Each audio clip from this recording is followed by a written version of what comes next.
सुनूं नैनीताल शहर में हो प्यार है क्यों सुनूं यूं पहली न আসসালামু আলাইকুম। কে কেমন আছেন? আশা করি সবাই সুস্থ আছেন, ভালো আছেন। আমার খুবই অলসতার কারণে আমি ভিডিও এডিট করতে পারছি না। ভিডিও এডিট করব বলে করতেছি না, আপনাদের কাছে শেয়ার করতেছি না। তাই আপনারা প্রথমে দেখেই বুঝতে পারছেন আমি আজকে ব্লগটা কি জন্য করছি। আজকে ফার্স্ট আমি যাচ্ছি মেট্রো রেলে। অবাক বিষয় হচ্ছে যে আমরা মেট্রো রেলে এখন পর্যন্ত উঠিনি, আমিও না, জায়ানের বাবাও না। যাওয়ার কথা ছিল কিন্তু কখনো যাওয়া হয়নি, কারণ আমাদের ওইখান থেকে আসা যাওয়া খুবই কম হয়, যে কারণে আমি মেট্রো রেলে ওঠা হয়নি। হঠাৎ করে জায়ানের আব্বু বলছিল চলো মেট্রো রেলে যাই, তাই চলে এসেছি মেট্রো রেলে ওঠার জন্য। প্রথম টিএসসি দিয়ে উঠে তারপর উত্তরা দিয়াবাড়ির দিকে যাওয়ার কথা ছিল, কিন্তু ওয়েদারটা খুবই খারাপ, বৃষ্টি ছিল, বের হইতে চাইনি। কিন্তু জায়ানের আব্বু রিস্ক নিয়ে বের হয়েছে, কারণ আমি আগেই জায়ানের আব্বুকে বলেছি আমাকে যদি বকো তাহলে তোমার খবর আছে। কিন্তু মাশাআল্লাহ দিলে ও খুবই মাথা ঠান্ডা ছিল, খুবই ভালো লেগেছিল। এর তো আমি টিকিট কাটতে এসেছি, কারণ এই প্রথম টিকিট কেটেছি। আর আমি বাচ্চাদের মতো খুবই খুশি লাগছিল, কারণ এই প্রথম আমি মেট্রো রেলে উঠবো। আর জায়ানের আব্বু হঠাৎ করে বলছিল যে সবাই মেট্রো রেলে উঠে, আমি উঠি নাই। কারণ জায়ানের আব্বু হঠাৎ করেই বলেছে যে চলো আজকে তোমাকে মেট্রো রেলেই উঠাবো তোমাকে।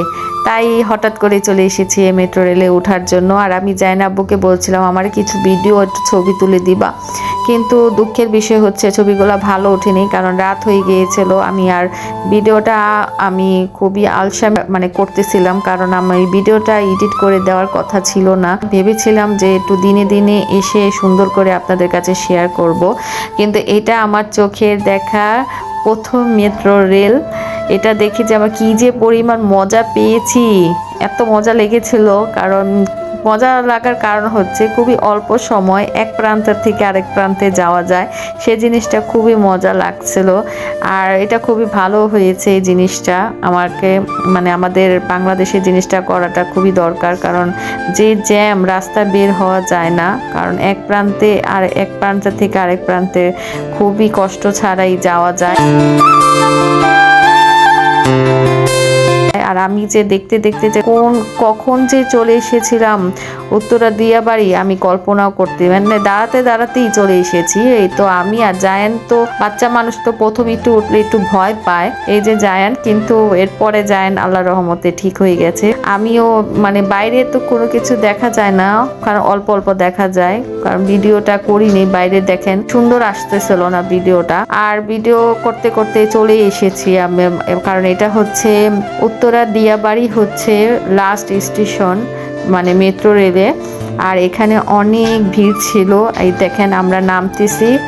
আর এখন আমরা বাসায় চলে যাব, কারণ আমাদের প্ল্যান ছিল যে আমরা প্রথম টিএসসি থেকে বলেছিলাম না যে দিয়াবাড়ি পর্যন্ত আসবো। এটা বৃষ্টির জন্য হয়নি, কারণ আমরা হইতেছে আগারগাঁ থেকে দিয়াবাড়ি পর্যন্ত এসেছি। এখন দিয়াবাড়ির থেকে এখন বাসায় চলে যাব, কারণ অনেক বৃষ্টি হচ্ছে আর রাস্তার অবস্থা খুবই খারাপ। তার কিছু নাস্তা নিয়ে এসেছিলাম, ওইখানেও খেয়েছিলাম টুকটাক, সেটার ভিডিও করি নেই। আর এখানে নিয়ে এসেছিলাম চিকেন প্যাটিস আর চা, এগুলা খেতে খেতে এখন বিদায় নিব। আজকে এই ভিডিও দেখে কি শিখেছেন?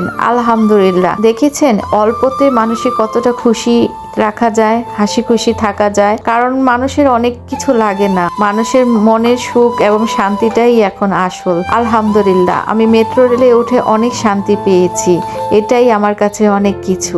আজকে এই পর্যন্ত। আপনারা সবাই ভালো থাকবেন, সুস্থ থাকবেন। আল্লাহ হাফেজ।